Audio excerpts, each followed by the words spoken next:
Bonjour et bienvenue dans ce chapitre introductif à la sécurité informatique où nous essaierons donc de répondre à quelques questions très importantes, des questions que vous vous posez sûrement tous, ainsi que la présentation de quelques notions, de quelques définitions nécessaires afin de comprendre convenablement le monde du hacking et de la sécurité informatique. Nous allons commencer donc ce chapitre par cette présentation sur la raison réelle, donc la portée réelle de la sécurité informatique et de répondre donc à une question qui est très importante, c'est pourquoi la sécurité informatique, en quoi ça sera bénéfique pour votre entreprise, au sein de votre SI, ou encore pourquoi instaurer une politique de sécurité ou des mesures de sécurité au sein de votre projet. Pour ce, nous allons suivre le plan suivant. Nous allons commencer par une petite introduction sur l'évolution des systèmes d'information, suivi par l'ordre chronologique et l'organisation de la cybercriminalité à travers l'évolution du web, mais aussi à travers la mutation du terme du hacker. On verra aussi un état des lieux des réseaux mondiaux ainsi que quelques statistiques pour pouvoir nous situer dans un milieu réel. On passera ensuite par répondre à une question qui est très intéressante, c'est pourquoi la sécurité des réseaux au sein donc de votre système d'information. Nous essaierons aussi de voir quelques piliers qui sont très importants de la sécurité au sein des réseaux, des notions qui sont importantes à respecter pour pouvoir dire que vous disposez donc d'un réseau qui est sécurisé. Nous finirons notre présentation par une étude des causes des vulnérabilités, les différentes causes qui existent pour justifier la présence d'une vulnérabilité au sein applicatif ou encore au sein de votre SI. Les systèmes d'information ont subi une grande mutation, donc une grande évolution à travers le temps et font désormais partie d'une façon très importante de tout organisme, que ce soit entreprise ou encore administration, gouvernement ou autre. Les services assurés par ces derniers sont de plus en plus critiques et la perte en matière de disponibilité est vraiment quelque chose d'inacceptable. L'environnement concurrentiel constitue aussi bien un point qui est très dangereux, qui est très important, puisque les informations que vous détenez peuvent être très utiles pour tout ce qui est concurrent. Ces personnes, grâce à de l'espionnage, du piratage ou encore une fois du sabotage, peuvent causer des dommages très importants au niveau de votre entreprise. Donc, assurer la disponibilité, l'intégrité, à la confidentialité de vos informations et donc de votre système d'information est quelque chose de crucial et quelque chose de plus que primordial. Sans oublier qu'au niveau des menaces, il y a une évolution qui est très importante. Donc, on a des failles qui sont de plus en plus sophistiquées, des techniques qui sont en continue évolution et disons que les experts en sécurité, en cyberdéfense n'arrivent pas encore à devancer les pirates informatiques. Et donc les risques de dysfonctionnement des processus critiques augmentent en adéquation avec ces techniques. La maîtrise et la prévention de ces risques deviennent donc indispensables. Une prévention qui peut se faire avec des tests de pénétration, avec une veille en sécurité informatique. On verra tout ça dans les prochaines présentations. Comme dernier point, il faut spécifier que les obligations réglementaires et légales sont en train de se généraliser. Ainsi, les responsabilités juridiques se précisent, ce qui n'a pas été le cas dans les années précédentes. Donc on a une précision des responsabilités juridiques qui est en continue évolution. La cybercriminalité s'est vue grandir et de changer carrément de concept. Avant 2004, nous avons eu le vrai concept du hacker. Le hacker était un bidouilleur, un challenger qui aimait prouver ce qu'il voulait, ce qu'il pouvait faire, montrer à quel point il pouvait jouer avec tout ce qui est informatique, tout ce qui est électronique surtout. On avait principalement des modifications de sites web, des intrusions qui sont très simples par jeu. Les publications étaient gratuites et complètes sur Internet, donc il n'y avait pas une mentalité de gain et d'escroquerie. Mais avec l'évolution de web, et surtout que L'Internet est devenu un supermarché virtuel. Ça a donné naissance à un nouveau genre de hackers, des hackers qui ont pour seule motivation le gain économique et l'escroquerie, ou soit pour gagner de l'argent, ou encore juste par pur plaisir, ils voulaient escroquer juste pour satisfaire leur ego.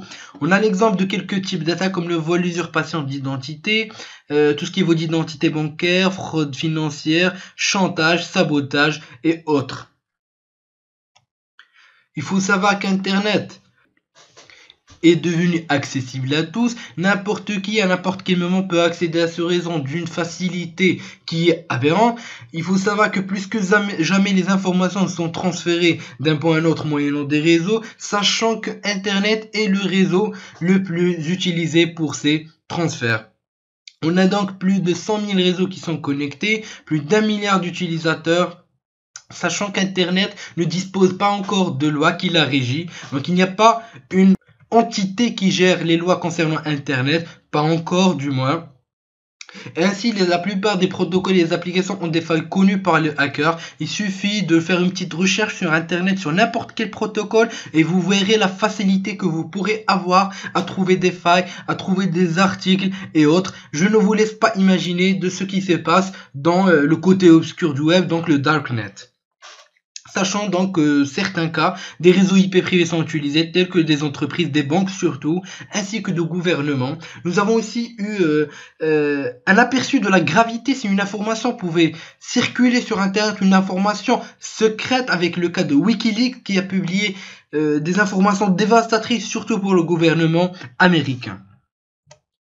Voici donc quelques statistiques faites par le CISA et le FBI. CISA pour Computer Security Institute et le Federal Bureau of Investigation qui retracent les failles, donc l'évolution des attaques au niveau d'Internet.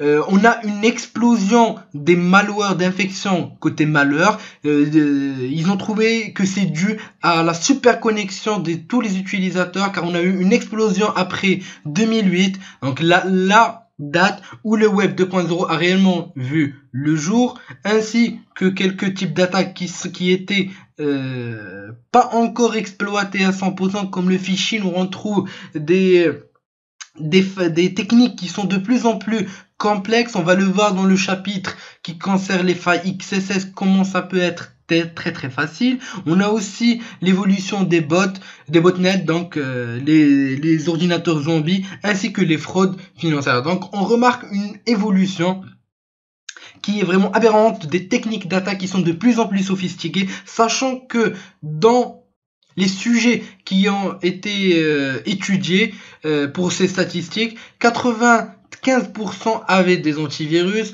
Donc cela n'est pas une raison pour dire qu'ils étaient sécurisés. 90% avaient aussi des firewalls et 40% d'entre eux avaient des anti-spam. Donc des anti-spam et des anti-spyware, pardon.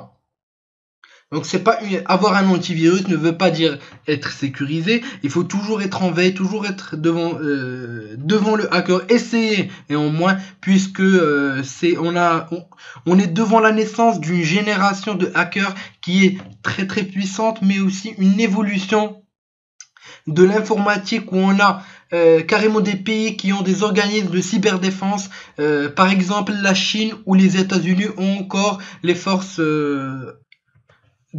anti-cybercriminalité de l'OTAN.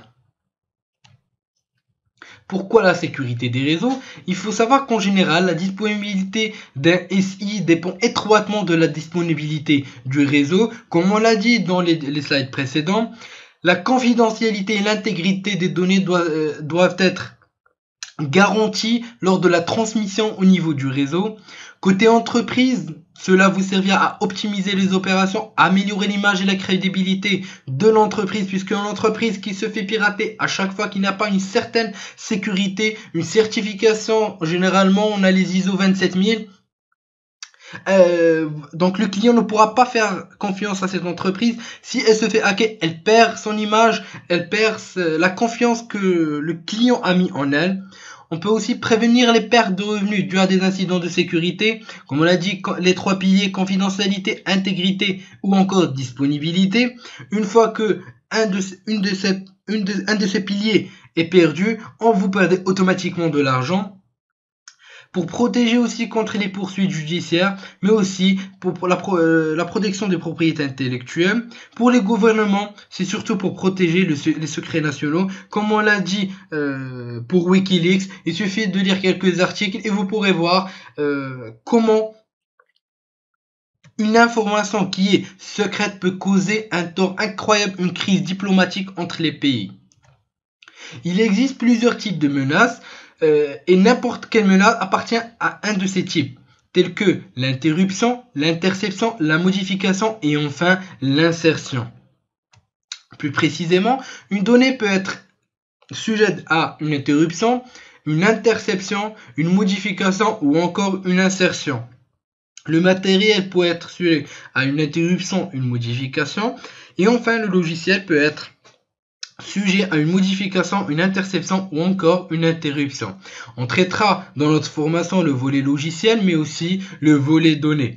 Je vais vous donner un exemple rapide côté matériel tel que n'importe quel gouvernement ou n'importe quelle structure qui se respecte et qui a des données qui sont très importantes à conserver telles que les data centers, à chaque fois qu'ils vont recevoir un serveur par exemple, un routeur ou autre, ils vont faire une étude sur ce hardware pour voir s'il y a des puces qui ont été ajoutées, si cela respecte le schéma original, car on a eu quelques cas avec des routeurs Cisco qui ont été modifiés par des hackers chinois avant qu'ils viennent d'être expédiés en Europe à des fins de cybercriminalité, à des fins d'espionnage industriel ou autres. Il faut savoir qu'il existe trois principales causes. Donc, les défauts de configuration qui est la cause la plus importante. Côté sécurité, on retrouve des mots de passe qui sont triviaux, des mots de passe qui sont typiques tels que admin 1, 2, 3, 4, des mots de passe aussi qui sont faits par défaut, l'utilisateur ne prend même pas la peine de les modifier. On a des privilèges administrateurs par défaut, mais aussi des réseaux de machines faisant confiance mutuellement qui peuvent être des défauts de configuration. Côté failles logicielles, on a des vulnérabilités qui sont inhérentes au niveau des logiciels, qui sont faites surtout lors de la conception du design et de l'implémentation du logiciel ou de l'application. Donc on a l'exemple de quelques failles comme la faille la plus exploitée qui est le buffer overflow, la race condition, la format string ou encore plusieurs failles qu'on va voir tout à l'heure dans le chapitre concernant les failles applicatives. Côté failles système, on a l'exemple d'intégration des systèmes qui ne répondent pas au standard de sécurité des réseaux. Donc le côté managériel, le côté organisationnel de la chose et l'implication d'une politique de sécurité est très intéressante à mettre. Donc ok, le volet technique il est bien, mais il faut penser aussi à une politique de sécurité qui est accrue. Donc, pendant cette présentation, nous avons pu découvrir l'importance de la sécurité informatique, mais aussi qu'il faut savoir que une fois que vous êtes connecté à Internet, une fois qu'une machine est connectée à Internet, elle est directement vulnérable. Vous pouvez suivre quelques principes pour la sécurisation de votre SI, de votre application ou autre, mais la sécurité à 100% n'existe pas. Il faut le savoir. Il y aura toujours un risque. Il y aura toujours quelqu'un de plus intelligent que vous qui va essayer de pénétrer votre système. C'est le but de cette formation, c'est de vous mettre derrière la tête donc d'un hacker, de mettre la casquette du hacker et de tester votre système comme si vous vouliez le pénétrer. Donc je vous dis merci de votre suivi et à la prochaine.